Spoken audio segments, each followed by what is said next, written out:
এয়া সন্মুখত আপোনালোকে দেখিবলৈ পাইছে দেশৰ প্ৰধানমন্ত্ৰী শ্ৰীযুত নৰেন্দ্ৰ মোদী ডাঙৰীয়া ৰাইজৰ বিপুল আদৰণিৰ মাজেৰে গৈ আছে আৰু ইফালে পাব্লিক আৰু পুলিচৰ পুৰা হৈছৈ লাগিছে সময় হৈছে তেখেতে ওলাবলৈ এয়া চাওক আৰু ইতিমধ্যে আপোনালোকে থাম্বনেইল লিখি নিশ্চয় গমেই পাইছে ক'ৰ পৰা আহিছিলে কোন স্কুলৰ বাছ কোন ডিষ্ট্ৰিক্টৰ পৰা আহিছিলে সকলো আপোনালোকক সবিশেষ দেখুৱাম আশা কৰোঁ ভিডিঅ'টো সম্পূৰ্ণ শেষলৈকে চাব এয়া মিটিং শেষ হোৱাৰ পিছত প্ৰধানমন্ত্ৰী ডাঙৰীয়াৰ কনভয় ওলাই আহিছেহি চোৱাৰ কাৰণে আৰু এয়া চাওক দেশৰ প্ৰধানমন্ত্ৰীয়ে হাতেৰে বাই দিছে আৰু ইতিমধ্যে আপোনালোকে শুনা পাইছে জয় শ্ৰীৰাম ধ্বনিৰে কঁপাই উঠিছে এয়া চাওক হেল্ল' বন্ধু বান্ধৱীসকল মোৰ চেনেলৰ উন্নত ভিডিঅ'লৈ স্বাগতম আমি এতিয়া বৰ্তমান গৈ আছোঁ খানাপাৰাত আপোনালোকৰ সকলোৰে মানে জনপ্ৰিয় নেতা চাবলৈ মানে আমাৰ দেশৰ প্ৰধানমন্ত্ৰী নৰেন্দ্ৰ মোদী ডাঙৰীয়াক চাবলৈ আৰু এইজনো হ'ল নৰেন্দ্ৰ মোদীৰ ভক্ত একচুৱেলি ভক্ত নহয় গাড়ী চলায় মোৰ লগতে কিন্তু আজি গাড়ী যিহেতু চলাব পৰা নাই তেওঁ ৰাস্তা ক্ৰছ কৰি আনিব পৰা নাই গতিকে ভাবিলোঁ দুজনে লগ লাগি আজি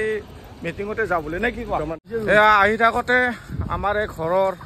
এজন সদস্য লগ পালোঁ মানে বৰদেউতাৰ ল'ৰা এয়া ৰাইজুদ্দিন এয়াও মিটিঙত আহিছে বোলে মানুহ কিন্তু কংগ্ৰেছী হয় এতিয়া বিজেপিৰ মিটিঙত আহিছে কাৰণ চাব আহিছে ন অলপ চাব পৰিৱেশটো কেনেকুৱা মোদীজীৰ চেহেৰাটো চাবলৈ আহিছে এতিয়া আপোনালোকলৈ এটা প্ৰশ্ন এৰিলোঁ যে যিকোনো ৰাজনৈতিক দলে স্কুল বাছ ব্যৱহাৰ কৰি তেওঁলোকৰ পাব্লিচিটিৰ কাৰণে মানুহ অনা নিয়া কৰাৰ কিবা অধিকাৰ আছে নেকি সাংবিধানিকভাৱে যদি আছে আপোনালোকে জনাব আৰু মই ভাবোঁ নাই আৰু সেয়েহে মই দেখিছিলোঁ এই মিটিংখনত মানুহ অনা নিয়াৰ ক্ষেত্ৰত যিহেতু মই ফুটেজ কভাৰ কৰিছিলোঁ কিন্তু কোনো মিডিয়াত মই সেই ফুটেজ দেখা নাপালোঁ বহুত নিউজ চাইছিলোঁ সেয়েহে আপোনালোকলৈকে আশা যে আজিৰ এই ভিডিঅ'টো যিমান পাৰে শ্বেয়াৰ কৰিব যাতে আমাৰ সমাজ সজাগ হয় আৰু এনেকুৱা ধৰণৰ যাতে পুনৰাবৃত্তি নহয় চাওক মানুহখিনি সম্পূৰ্ণ ছাইড লগাইছে ভিতৰত ঠাই নাই মানুহ প্ৰৱেশ কৰিবলৈ দিয়া নাই বৰ্তমান আৰু এয়া ছায়েন্স মিউজিয়ামৰ সন্মুখৰ পৰিৱেশ প্ৰশাসনৰ মুখৰ পৰা গম পালোঁ ইতিমধ্যে যে ভিতৰত ঠাই নাই মানুহ সোমাবলৈ দিয়া নাই এয়া পৰিৱেশ বৰ্তমান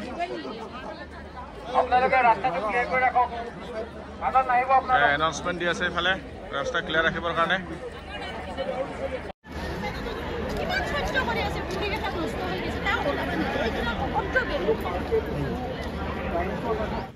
এয়া সন্মুখত দেখিছেনে সঁচাকৈ মানুহ ভিতৰত যিমান বাহিৰতো তাতকৈ বেছি যেন লাগিছে থৈ নথৈ অৱস্থা হৈছে মানুহৰ এয়া চাওক এনেকুৱা অৱস্থা হৈছে মানুহ সঁচাকৈ চাৰিওফালে ভৰি পৰিছে আৰু এয়া সাংবাদিকগৰাকীক দেখিছেনে কেমেৰামেনজনক ওপৰত উঠি ভিডিঅ' কৰিব অকণমান পিছতে চাগে এয়া আপোনালোকক দেখুৱাইছোঁ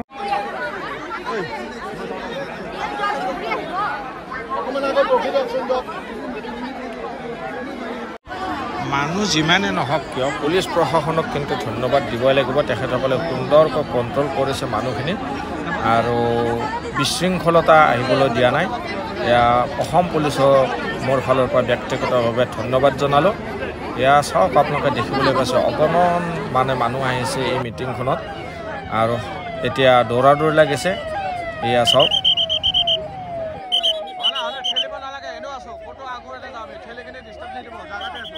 আগুৱাই নাযাব কোনো আগুৱাই নাযাব ভেটা ওপৰত নালাগে কোনো আগুৱাই নাযাব কোনো আগুৱাই নাযাব খালি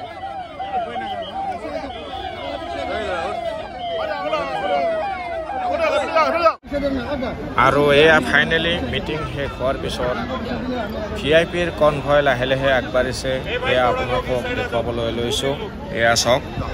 কনভয় আগবাঢ়িছে ইতিমধ্যে এয়া দেখিবলৈ পাইছে আপোনালোকে এখনৰ পিছত আনখন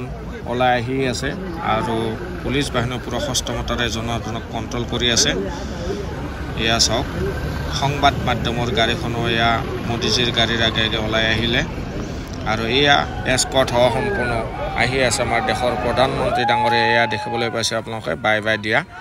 এয়া এনেকৈ গুচি গৈছিল সৌসিদিনা প্ৰধানমন্ত্ৰী ডাঙৰীয়াই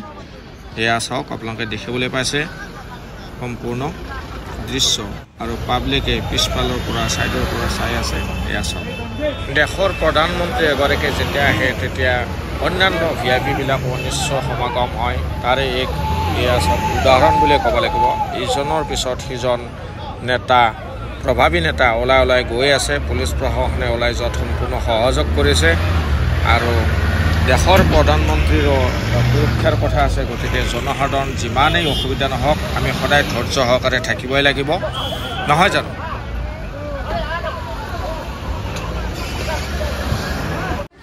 এয়া ইমান পৰে আপোনালোকক দেখুৱালোঁ মিটিঙৰ পৰা মানুহবিলাক উদ্বোধনী যাত্ৰাৰ পৰিৱেশ এতিয়া আপোনালোকে অনুমান কৰক আজিৰ এই মিটিং চাই যে চৰকাৰ কাৰ হ'বলৈ গৈ আছে সন্মুখৰ ফালে এয়া চাওক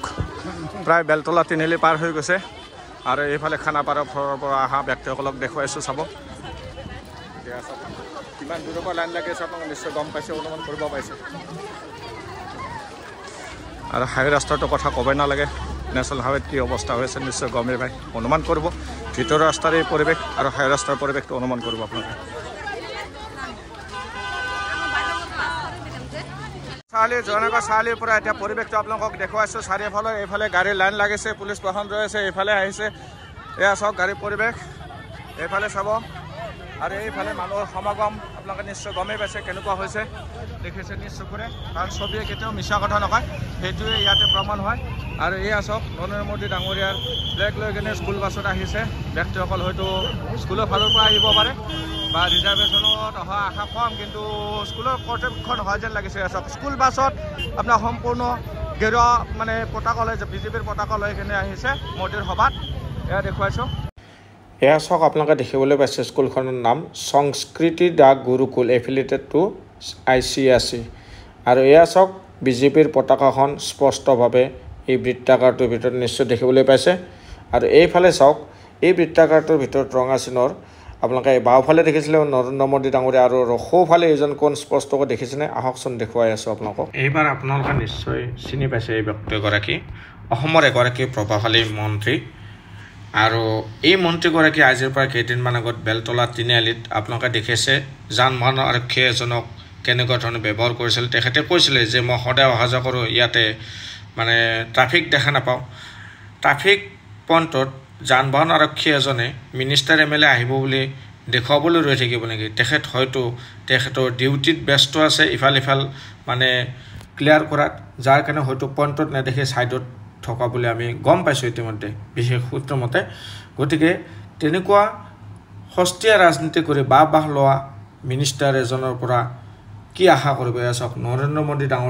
ডাঙৰীয়াৰ লগত তেখেতৰ ফটো এই পোষ্টাৰখনত স্কুল বাছত গাড়ীৰ নম্বৰ ইতিমধ্যে দেখিছে আৰু তেখেতে এই ভুলটো স্বীকাৰ কৰিবনে অসমবাসীৰ আগত নে তেখেতে ক'ব যে মোৰ অজ্ঞাত কাৰণতে হৈ গৈছে বা মই জ্ঞাত নহয় এনেকুৱাই ক'ব নেকি আৰু সিদিনা আন এগৰাকী প্ৰভাৱশালী মন্ত্ৰীৰ কনভয়ত মানে তাজ বিমানবন্দৰৰ ওচৰত এগৰাকী উদীয়মান যুৱকৰ মৃত্যু হ'ল সেইটো আপোনালোকে নিশ্চয় গমেই পায় গতিকে এনেকুৱা তেখেতসকলৰ ভুলবিলাক লুকাই ৰাখি জনসাধাৰণকে দেখুৱাই থাকিনে বা ল'ব নেকি মন্ত্ৰীগৰাকী আজিৰ পৰা চাওক কেইদিন আগত বেলতলা ঘটনা নিশ্চয় গমেই পায় ইতিমধ্যে আপোনালোকে গতিকে আন ৰাজনৈতিক দলবিলাকো এনেকুৱা ধৰণে স্কুল বাছ ব্যৱহাৰ কৰে নেকি যদি আপোনালোকৰ চকুত পৰে নিশ্চয় আপোনালোকৰ ছ'চিয়েল মিডিয়াত জনাব বুলি আশা কৰিলোঁ আৰু আমিনো কি আশা কৰিম আজিৰ পৰা কেইমাহমান আগত আমি সংবাদ মাধ্যমত পাইছিলোঁ যে ছয়গাঁৱৰ ফালে কোনোবা এডোখৰ ঠাইত অসমৰ মুখ্যমন্ত্ৰী যেতিয়া গৈছিলে স্কুলৰ মাষ্টৰনীবিলাকে পৰীক্ষা বাতিল কৰি স্কুলৰ ছাত্ৰ ছাত্ৰীসকলক সেই মুখ্যমন্ত্ৰীৰ মিটিঙত লৈ অহা আমি শুনিছিলোঁ গতিকে আজি ভিডিঅ'টো বেছি দীঘলীয়া নকৰোঁ সম্পূৰ্ণ ৰাইজলৈ এৰিলোঁ যদি ভাল লাগিছে ভিডিঅ'টো শ্বেয়াৰ কৰিব আপোনালোকৰ বহুমূল্য কমেণ্ট দিব আৰু চেনেলটোলৈকে যদি নতুনকৈ আহিছে তেন্তে কাষত থকা বেল আইকনটো অল কৰি চেনেলটো ছাবস্ক্ৰাইব কৰিব বুলি আশা কৰি আজি ভিডিঅ'টো ইমানতে শেষ কৰিলোঁ জয় অসম ধন্যবাদ